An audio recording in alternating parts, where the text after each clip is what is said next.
მოგესალმებით მეგობრებო, მე გიორგი ჩიკობავა ვარ და ამ ვიდეოში გასწავლი როგორ ჩააქრო ასანთი უხილავად.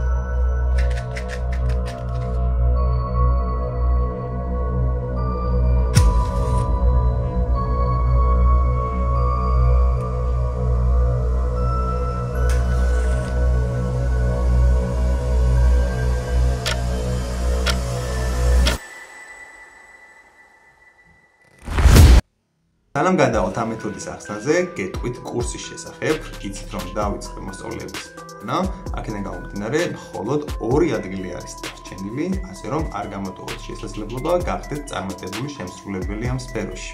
ახლა კი რაში მდგომარეობს ამ მეთოდის საიდუმლო? მისთვის ვიყენებთ აბსოლუტურად ჩვეულებრივ ასანთს, უბრალოდ სანამ ავარდებთ, აუცილებელია სწორად გვეჭიროს ასანთის ღერი. საჩვენებელ და შუა თითში უნდა მოვითავსოთ მსგავსად. ამის შემდეგ ოდნავ ვადებთ ცერათიც, უნდა დავხაროთ და აუცილებლად უნდა შევეჩვიოთ მსგავსად ასანთის ანთებას. ეს არის პირველი ეტაპი. ხოლო როგორ ხდება უხილავად ასანთის ჩაქრობა? როგორც ვიცით, ანთებულ მდგომარეობაში გვაქვს ეს პოზიცია, რომელსაც ჩვენ ვხედავთ და არა მაყურებელი.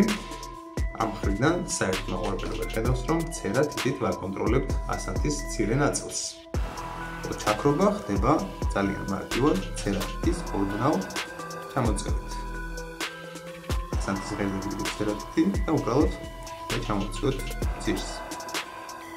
ხოლო ეს არის სარეპეტიციო ნაწილი. ვცადოთ. ასანთი მოთავსებული გვაქვს საჩვენებელ და შუა თითში. ცერათი ვაფიქსირებთ უკანა მხრიდან. ამის შემდეგ ვარდებთ ვიჭერს ამ პოზიციაში და ცერათის თუ ჩამოვარტყავთ, აუცილებლად შექრება ასანთი.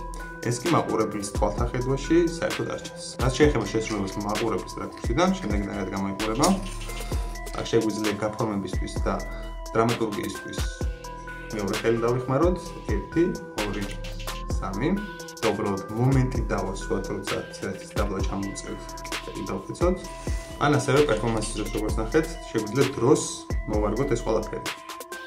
სახე გავწიოთ 3, 2, 1. სულ ეს არის. ვფიქრობ ძალიან მარტივი შესასრულებელია, მაგრამ ძალიან დიდ ემოციებს იწვევს მაყურებელში. ეცადეთ ეს ფოკუსი ორჯერ ან სამჯერ მაინც დააჩვენოთ მაყურებელს. ასე თქვა ძალიან კარგი დასაწყისია ფოკუსების შესასრულებლად. მცირეოდენი პრაქტიკის შემდეგ დარწმუნებული ვარ, რომ ყველანი შეძლებთ ამ ნომრის შესრულებას. კურსთან დაკავშირებით კი აუცილებლად მომწერეთ ჩემს პირად Facebook page-ზე, რომელიც ლინკიც იქნება აღწერაში მითითებული. წარმატებებს გისურვებთ ყველას.